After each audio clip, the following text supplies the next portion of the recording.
Hi and welcome to Best in Tesla News, episode 31. The EV market share is still rising. Tesla's sale is up 457% year over year in Germany. Tesla might raise as much as $5 billion in capital. And Elon Teases with radical change in core technology of building their cars. Yes, you're gonna want the made in German Model Y. All this and much more to come on today's episode. Let's dive right in.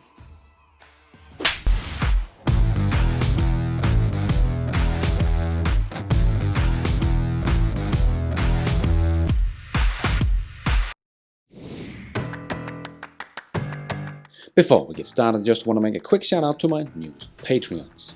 Harry Oliveri, Lance, Franz Lau, Nick Cott, Fleming Skobia, John Dibble, James Jackson, Ryan Virgil, Carlos Estrella, William Miller, Alexander T. Nielsen, John Avenson, David Jepson, Timothy Triplett, David and Sarah DiGaldo, Giancarlo Sanolini, David May, David Pett, Joseph Greenwood, and Who Why?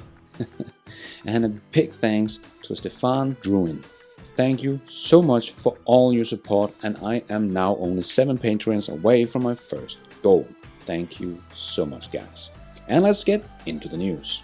Let's put our living stereo stylus in this groove.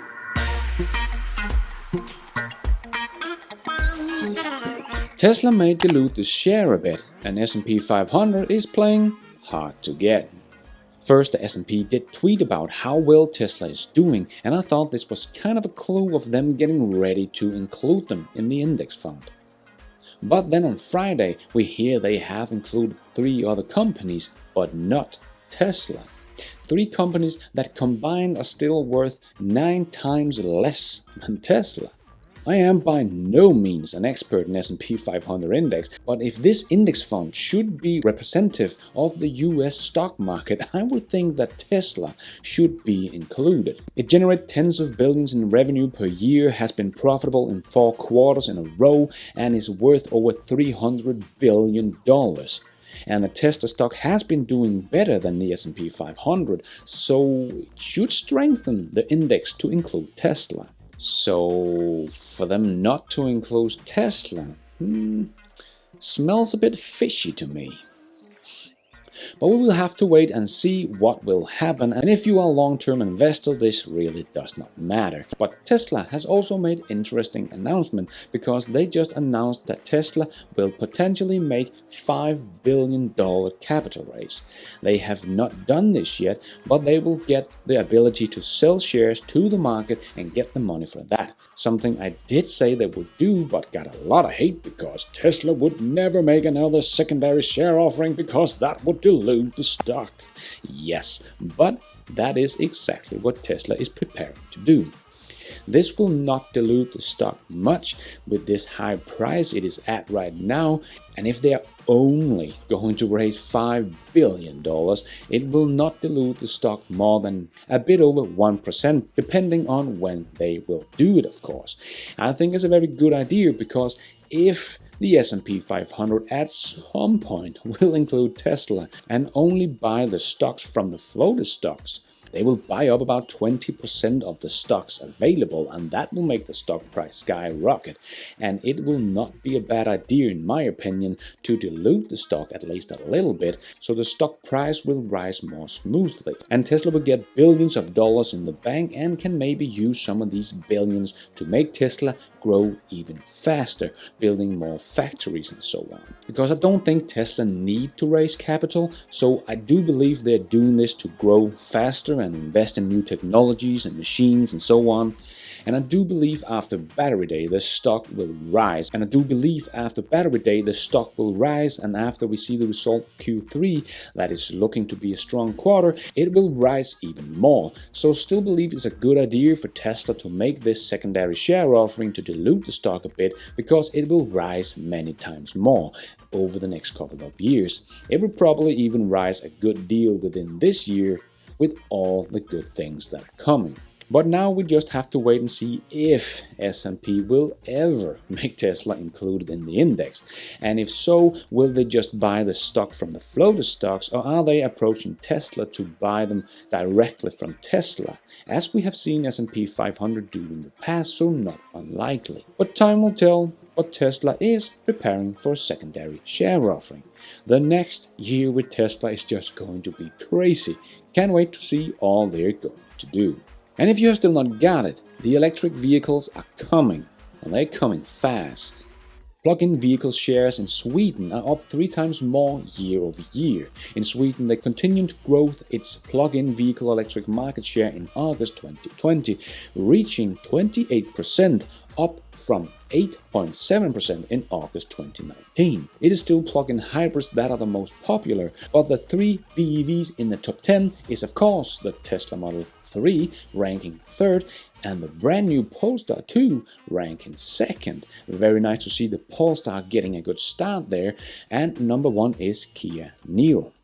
And in France, the EV market is also hitting a 10.5% EV market share in August, up 4 times as much year over year. But if you want a sneak peek of what the future will look like, just take a look at Norway.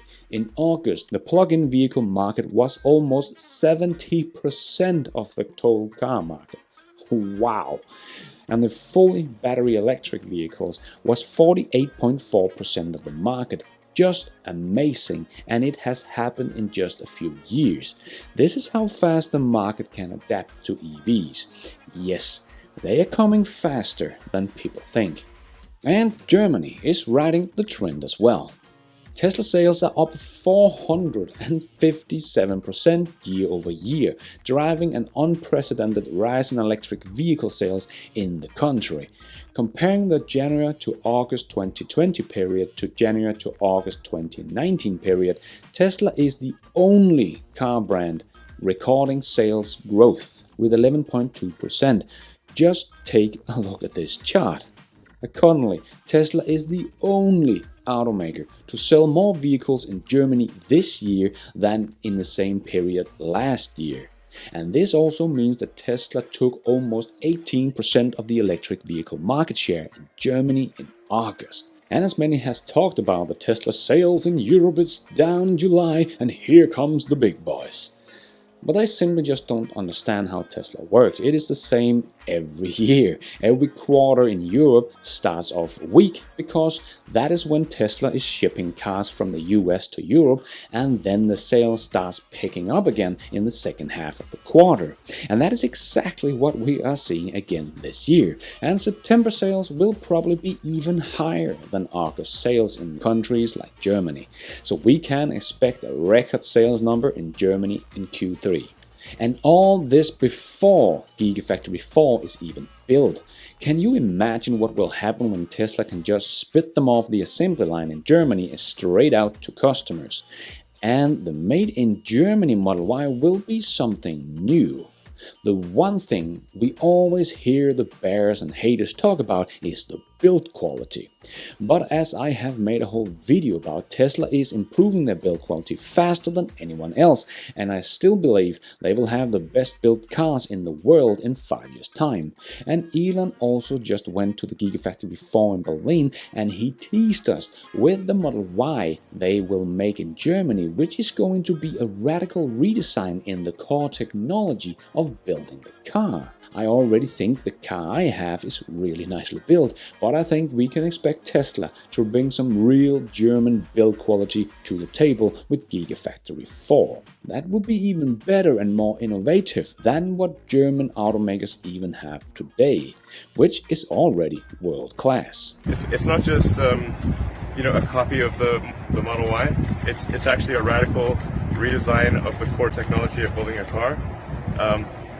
And some of this, when I do Battery Day later in September, I'll talk about what we're going to be doing here in Berlin, but it'll be the first time that there's going to be a transformation in the core structural design of the vehicle. It's quite a big thing. Is it just me that can't wait any longer for Battery Day? Come on already! And while Tesla is working on the build quality, the Tesla Model 3 is rated as the most reliable car.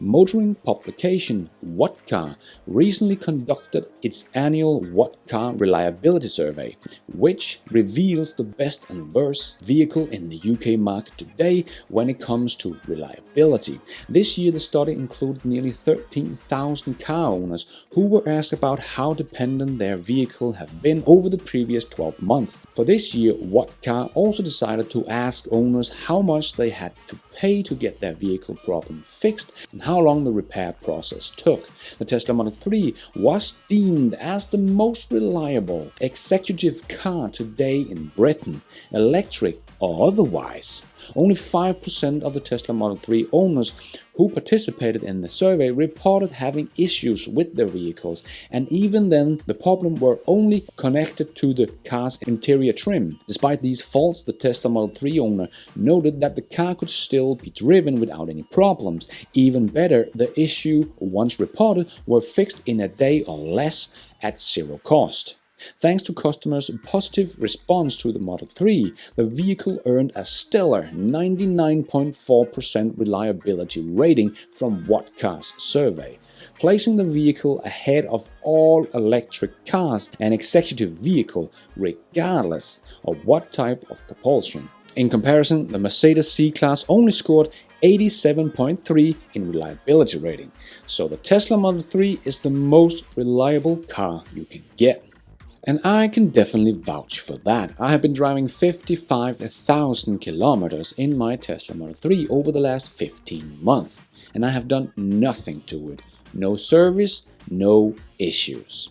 And as I have already mentioned, Elon went to Gigafactory 4 and made some interviews. And Tobias Lin, that brings us all the drone footage of the Gigafactory 4, was there recording it all. And you have to go watch his video of this interview. It is 10 minutes long, so I don't have time to show it all here in this news episode, but you should definitely go check it out. I will leave a link in the description. But Elon did mention that Tesla will probably be building more factories in Germany for battery cells and more. So Tesla is just getting started here in Europe and will make much more than just cars. But they're just a car company. And he talked about how impressed he is with the way the companies that are building the factories are using these fabricated parts that makes it a very fast build. But it was just so nice to see Elon at the factory having fun, being happy, just amazing how much this man does without being stressed and just seems to have a good time and are not being so serious. He's just a great example for other CEOs to follow. And speaking of Tesla in Germany, they are also officially opening the first version 3 superchargers in Berlin next week. So a lot of great things are going on in Germany. And let's just take a look at the progress at Gigafactory 4, where we can see they are isolating the roof and casting building. That is almost looking like a real factory. Just so much going on and the pace is just unreal. And the Gigafactory 5 in Texas is no exception. You can now kind of make out the size of the first phase of the building. And just look at the size of this place. It is huge. Just look at these trucks driving on the side. It almost looks like a synchronized dance. Going to be so exciting to see how fast this factory will go vertical. And Elon's other company, the little tiny teeny beanie SpaceX, has also had a quite busy week. They did not launch all 3 rockets last Sunday, but one did take off Sunday, the polar orbit one that we talked about in the last news episode. Then on the 3rd of September, SpaceX launched the next Starlink rocket with another 60 satellites on board. We are getting very close to the launch of Starlink Internet. SpaceX have been making tests of the internet, and the results from these tests have shown super low latency and download speed greater than 100 megabytes per second. So the first tests are already looking promising. And then on the 4th of September, SpaceX did another jump with the Starship, this time with the SN6, also making a 150-meter jump, but this time much more controlled and smooth, as Elon tweeted. Making the Starship fly doesn't seem so unreal anymore. There are still people who want to bet against this guy. Good luck with that. And Unplugged Performance did make it to the top of Pikes Peak. And as we talked about last week, the Unplugged Performance team did get the Model 3 ready again after they crashed it and got to the top of Pikes Peak, but had to settle with second place because Blake Fuller from Electric Performance, and Now You Know, was the fastest expedition car up Pikes Peak. Expedition car means that you can do anything to the car. And Blake got the first place with his production Model 3. Yes, they did pull out most of the inside and put in a roll cage, but it is still just a production Model 3. Very impressive driving there from Blake. If you want to dive into this, go check out Zach and Jesse from Now You Know's news episode and check out Electric Performance YouTube channel that has a lot of great videos about it. So cool, and congratulations to Blake and everyone involved in the project. And this solar-powered luxury RV has a balcony and can charge your Tesla. It is a very cool luxury RV from the company Living Vehicle. It is not cheap, it does cost $230,000, but then you will get a very cool luxury living experience in an RV, which is powered by the sun and can charge up your Tesla. And it can charge with 44 miles per charging hour. That is not half bad, and definitely something you can't do with your ICE car. You can pretty much use this as a tiny home, which will make the price a little better if not just a holiday vehicle, but an actual home. But anyway, it's a very cool idea, and you should check out their video about this cool RV. I will leave a link to the video below. And Tesla's vertical power plant brings Powerwall batteries to 3,000 homes in Australia, of course. Tesla's ambitious virtual power plant project in South Australia has entered its third phase, with the initiative now aiming to add another 3,000 public housing properties to the growing solar and home battery network. With the addition of 3,000 homes, solar and Powerwall properties to the system, Tesla's virtual power plant could start providing grid support service that are equivalent to a fairly sized battery storage system. Phase 3 would allow the total numbers of houses involved in the project to grow to about 4,100 housing in South Australian properties across the state. Granted, this is still a small step towards Tesla's goal of creating a virtual power plant comprised of a whopping 50,000 homes. But Phase 3 could bring together roughly 20 megawatt of rooftop solar energy and 54 megawatt hour of combined battery storage. Not bad at all.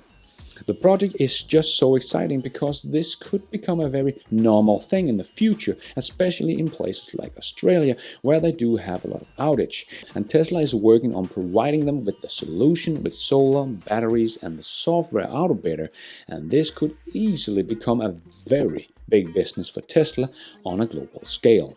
And a study shows that the young Generation Z prefer renewables and are concerned about climate change. Morning Consult, a US-based data intelligence firm, recently conducted a climate change study on members of the Generation Z, aged between 13 and 23. In a post about the survey, the data intelligence firm noted that overall the study revealed that Generation Z accept climate change as a fact, and a significant number of them are willing to do something about it, and they do not want to go work for the coal industry, but for solar and renewables. This is just showing you what will happen in the next 10 years when the Generation Z is growing up and going to buy cars. They will not buy these polluting ICE cars, but go for electric. Like I said in other videos, the auto industry is not controlling how fast the world is switching to EVs, because the public will demand it. And if you don't want to step up and meet this demand, Tesla and others will, and you will be left in the dust. And let's end off with a bit of fun. Let's take a look at Ford playing around with just how far they can take the electric car. Here you can see this beast they have made, the Mustang Cobra Jet 1400. A very powerful car. They have put over 1400 horsepower in. That is doing a little wheelie on the drag strip. And is actually completing the quarter mile in just 8.27 seconds. Very impressive. And nice to see Ford working on the electric car and pushing the envelope. Hopefully they will bring some of this technology on the street one day, hopefully with a little less power for us everyday Joes. That is all we have time for in this news episode, but before you go, don't forget to hit that like button if you liked it, it really helps out a lot. And hit that subscribe button and notification bell so you don't miss out on future episodes just like this one. If you're already a subscriber, thank you so much for your support, and if you want to support me even more, remember you can for as little as $1 become a patron of this show and get your shout out here on this channel. All the names you see floating by right now are my amazing Patreon producers of this show. You can go to patreon.com/bestinTesla and see all the perks in there and choose your level of support and get your name on this list. And thank you for watching. And until next time, take care out there and be nice.